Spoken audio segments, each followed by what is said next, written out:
की कहानी का नाम है घर का सपना। भेरवापुर गांव में रामनारायण शर्मा का परिवार एक साधारण मिट्टी के घर में रहता था।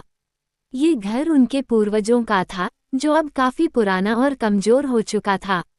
हर बार जब बारिश होती, दीवारें गीली हो जाती और छत से पानी टपकने लगता। घर के भीतर नमी और ठंडक बच्चों को बीमार कर देती थी। इस स्थिति को देखकर रामनारायण का दिल बैठ जाता था। वो अपने बच्चों को बेहतर जीवन देना चाहते थे। रामनारायण और उनकी पत्नी सुशीला ने हर दिन कड़ी मेहनत की। रामनारायण किसान थे, जो गांव के बाहर अपने छोटे से खेत में काम करते थे। उनकी पत्नी सुशीला घर संभालती और कभी-कभी आसपास के घरों में दूध बेचने का काम करती। उनके 2 बच्चे, अमन और कविता, छोटे थे लेकिन समझदार थे। वे अपने माता पिता के संघर्ष को देखकर चुपचाप उनकी मदद करने की कोशिश करते।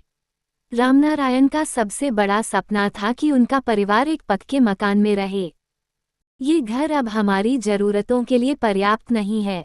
बच्चों के लिए एक सुरक्षित जगह चाहिए। सुशीला ने उनकी बात सुनी और धीरे से कहा, मैं भी यही चाहती हूँ, लेकिन इतने पैसे कहाँ से लाएंगे? जो थोड़ा बहुत बचता ये वह भी बच्चों की पढ़ाई और घर के खर्चों में चला जाता है। रामनारायण ने गहरी सांस लेते हुए कहा, सपनों को पूरा करने के लिए मेहनत करनी पड़ती है। मैं ज्यादा काम करूंगा, खेत के साथ साथ दूसरे काम भी देखूंगा, लेकिन मैं ये सपना अधूरा नहीं छोड़ सकता। उस रात रामनारायण ने एक फैसला किया। वो हर दिन खेत के काम के अलावा गांव में मजदूरी करेंगे। सुबह सुबह खेत में काम करते और दिन में गांव के लोगों के घरों में दीवारें पेंट करने, फसल काटने या छोटे मोटे काम करते। अमन और कविता भी अपने पिता की हालत देखकर परेशान हो जाते थे। अमन ने स्कूल के बाद घर के छोटे मोटे काम संभालने शुरू कर दिए। वो अपनी माँ की मदद करता और खेत के कामों में भी हाथ बटाता। कविता ने अपनी पढ़ाई के साथ साथ माँ के दूध बेचने के काम में मदद करनी शुरू कर दी। एक दिन अमन ने अपने पिता से कहा, पिताजी, मुझे भी कुछ काम करने दीजिए। मैं स्कूल के बाद गांव के बच्चों को ट्यूशन पढ़ा सकता हूँ। इससे थोड़े पैसे आ जाएंगे। रामनारायण को बेटे की बात सुनकर गर्व हुआ, लेकिन उन्होंने अमन को मना कर दिया। तुम्हारा काम अभी सिर्फ पढ़ाई करना है, हम तुम्हारी मेहनत का फल देखना चाहते हैं।